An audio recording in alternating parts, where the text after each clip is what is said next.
म्हणजे अँगर, राग येणे फार चुकीचं आहे. पहा कधी कधी आपल्याला काय नाहक आपण दुसऱ्यावर काय करतो, अधिकार गाजवत असतो आहे की नाही. पण तसं मुळात करायचं नसतं. प्रत्येक वेळेस प्रत्येकाला वाटतं माझी त्या काही गोष्टीमध्ये चूक नाही, समोर त्याचं चुकलं ना आपण त्याच्यावर राग व्यक्त करतो. पण तसं न करता थोडंसं शांत राहून शांतपणे जर विचार केला तर आपल्याला आपली चूक पण कळते, किंवा समोरच्याला चुकीची जाणीव आपण शांत राहून सुद्धा करून देऊ शकतो. त्याच्यामुळे जीवनामध्ये जास्त राग वगैरे व्यक्त नाही करायचा. असं काही इम्पॉर्टंट क्वेश्चन आपण डिस्कस करायलो, ज्यामध्ये पहिला आहे beach hormone control level of sugar in blood. आता रक्तामध्ये जी शुगर ग्लुकोज आहे त्याचं एक प्रमाण आहे, त्या प्रमाणापेक्षा जास्तही नको आणि कमीही नको. आणि काही कंडिशन अशी असते की ज्यामध्ये शुगर ग्लुकोजची लेवल जी आहे तर ते कंट्रोल करावी लागते. आणि कंट्रोल करणारे जे हार्मोन्स आहे हे हार्मोन्स कोणता आहे तर त्याचा आन्सर काय आहे, इन्सुलिन. आपल्या शरीरामध्ये ग्रंथी आहे पॅनक्रियास है ना, स्वादू पिंड म्हणतो आपण त्याला, आणि त्याच्याकडून त्यामध्ये ज्या बीटा सेल्स असतात हे इन्सुलिनचं काय करतात, सिक्रेशन करतात. आणि हे इन्सुलिन आपल्या ब्लड मध्ये शुगर ग्लुकोजची लेवल किती पाहिजे हे कंट्रोल करते. सेकंड प्रश्न आहे की which disease occurs when insulin secretion low in blood. आणि इन्सुलिनचं सिक्रेशन हे हार्मोन जर रक्तामध्ये कमी झालं, म्हणजेच पॅनक्रियास कडून इन्सुलिनचं सिक्रेशन कमी झालं, सप्रेस झालं, तर अशा वेळेस कोणता आजार होतो तर त्या आजाराचं नाव काय आहे, डायबिटीज, मधुमेह. Which are reasons for diabetes. मग हा जो रोग आहे ज्याला आपण मधुमेह म्हणतो, तर हा रोग आपल्याला होऊ नये यासाठी कोणत्या प्रकारची कारण त्या मागे असतात ते आपण डिस्कस करू. पहिला आहे हेरिडिटी, म्हणजे अनुवंशिकता. जर आपले आई वडील किंवा आजी आजोबा यांना जर असेल तर हा आजार अनुवंशिक है ना, जीन्स थ्रू. कारण आपण हेरिडिटी म्हणजे काय, transfer of characters from one generation to another via genes, म्हणजे जनुकाद्वारे होणारे आजार त्यांना आपण अनुवंशिक रोग म्हणतो. दुसरा आहे ओबेसिटी, जे लोक जास्त जाड असतात तर त्यांना सुद्धा चान्स असतो डायबिटीज होण्याचा. त्यानंतर लॅक ऑफ फिजिकल एक्सरसाइज, जर व्यायामाचा अभाव असेल, पण आपल्याला वाटेल आपण जाड नाही, पण आपण जर व्यायाम करत नसेल तर अशा व्यक्तींना सुद्धा डायबिटीज होऊ शकते. आणि दुसरा आहे मेंटल स्ट्रेस, म्हणजे मानसिक ताण जर तुम्ही जास्त घेत असाल है ना, सतत कोणत्याही गोष्टीचं तुम्ही टेन्शन घेत असताल, झोपेमध्ये पण तुमचे तेच विचार चालू, जेवताना पण तेच विचार चालू, अभ्यास करताना तेच चालू, तर जास्त प्रकारे मानसिक त्रास जर घेतला तर अशा वेळेस सुद्धा काय होऊ शकते, डायबिटीज होऊ शकते.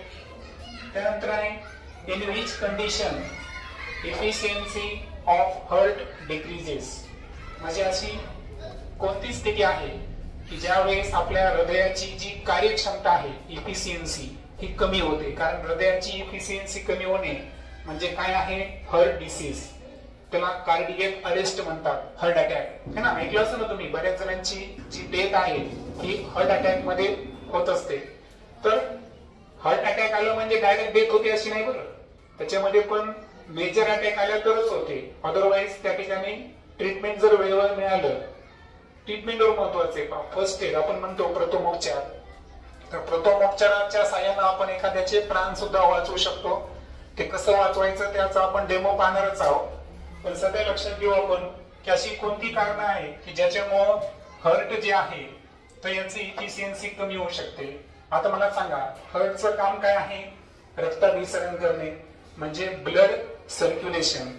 शरीरामध्ये रक्त सतत फिरत ठेवण्याचं काम कोण करतो, हृदय करतो. आणि हृदयाला जर अपुरा पुरवठा झाला, बघा डिक्रीज सप्लाय ऑफ ब्लड, ब्लडचा जर पुरवठा कमी झाला तर पर्यायानं जे कशाचा पुरवठा कमी व्हायला, ऑक्सिजन आणि न्यूट्रिएंट्स, म्हणजे ब्लड कमी जे आहे, ब्लडाचं रक्ताचा पुरवठा हृदयाला जर कमी होत असेल, ब्लड सप्लाय जर डिक्रीज व्हायला, तर त्या ठिकाणी ऑक्सिजनचा पण पुरवठा कमी व्हायला आणि न्यूट्रिएंटचा सुद्धा पुरवठा काय व्हायला, कमी व्हायला. तर ऑक्सिजनचा पण पुरवठा आणि न्यूट्रिएंटचाही पुरवठा केव्हा कमी होतो, जर हृदयाला ब्लड सप्लायच कमी झाला तर. आणि अशा वेळेस येतं हार्ट डिसीज, त्याला आपण हार्ट अटॅक किंवा कार्डियक अरेस्ट म्हणू. तर ही त्याची काही कारणं आहेत. आणि शेवटी आहे व्हॉट इज COLS. COLS हे ऍब्रिव्हिएशन आहे. याचं लॉंग फॉर्म जर पाहिलं आपण तर compression only life support. Compression only life सपोर्टनं आपण कशा पद्धतीने एखाद्याचे जे हार्ट अटॅक कंडिशन मध्ये प्राण वाचवू शकतो त्याचं थोडंसं आपण डेमो पाहू. आता सपोज एखादा पेशंट आहे की ज्याला हार्ट डिसीज आहे किंवा त्याला कार्डियक अरेस्ट झालेला आहे किंवा शॉर्ट मध्ये त्याला आपण हृदय विकाराचा झटका आला असं म्हणू. तर सर्वात अगोदर तुम्हाला काय करायचं माहितीये का, पेशंटचं कॉन्शियसनेस चेक करण्यासाठी त्याचे शोल्डर जे आहे ना, तर हे शोल्डर वगैरे चेक करायचं. कारण त्याची काही लक्षणं आहेत, तो थरथर करायला का, त्याला घाम यायला का वगैरे असे लक्षणं चेक करायची. असं जर वाटलं तर त्याला सर्वात अगोदर ही त्याची स्लीपिंग पोझिशन आहे, बरोबर आहे का. या पोझिशन मध्ये आता COLS कसं कार्य करतं हे आता आपल्याला बघायचं आहे. तर अशा वेळेस काय करायचं, हा आहे पहा थोरॅक्स रिजन. कोणतं रिजन आहे, थोरॅक्स. तर या थोरॅक्स वर मी काय करायलो, इथं मी कम्प्लीट काय करायलो, प्रेस करायलो. आता प्रेस करताना एका मिनिटाला माझे किती स्ट्रोक व्हायला पाहिजे, 100 ते 120. किती व्हायला पाहिजे, 100 ते 120.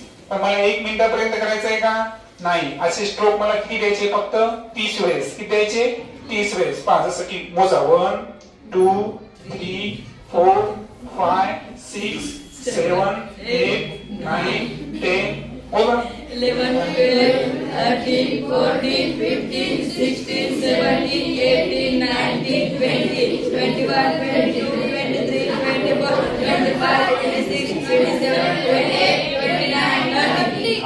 तर मिनिमम 30 टाइम्स. पण माझा स्ट्रोक रेट कमी होता कारण याला मुळात सध्या काही प्रॉब्लेम नाही, बरोबर आहे का. परंतु जर असा पेशंट असेल तर आपली एका मिनिटात किती व्हायला पाहिजे, 100 ते 120 व्हायला पाहिजे. दर झाला ना तो दर. पण तुम्हाला मला सांगा आता एक क्रिया तुम्हाला किती सेकंद करायची, फार झालं तर 15 सेकंद.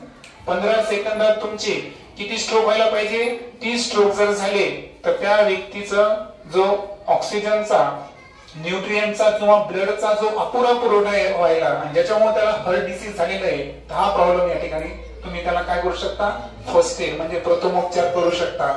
आणि जर त्यानं व्यवस्थित श्वास घेतला है ना, थरथर कमी झाली, कॉन्शियसनेस चांगल्या पद्धतीचा आहे, तर अशा वेळेस लगेचच तुम्ही त्याला काय करणार, हॉस्पिटलमध्ये काय करणार, दाखल करणार. पुढचं ट्रीटमेंट हे डॉक्टर करतील. Which are the reason of heart attack. आता हे आपण पाहिलं की हार्ट अटॅक मध्ये COLS सिस्टीम कशा पद्धतीनं प्रभावी आहे, पण याची मागची कारण काय आहे. पहिला आहे स्मोकिंग, धूम्रपान करणे, गुटखा वगैरे खाणे, हे की नाही, तर हे एक रिझन आहे. दुसरं आहे अल्कोहोलिझम म्हणजे मद्यपान, दारू वगैरे पिणे.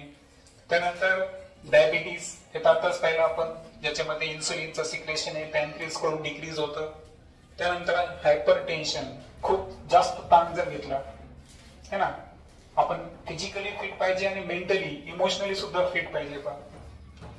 त्यानंतर आहे ओबेसिटी, हे पण रिझन आहे, लठ्ठपणा. लॅक ऑफ एक्सरसाइज, व्यायामाचा अभाव. व्यायाम कमी केल्याने डायबिटीस पण होऊ शकतं आणि हार्ट अटॅक पण येऊ शकतं. त्यानंतर काही प्रमाणात हा हेरिडिटरी डिसीज आहे, अनुवंशिक रोग.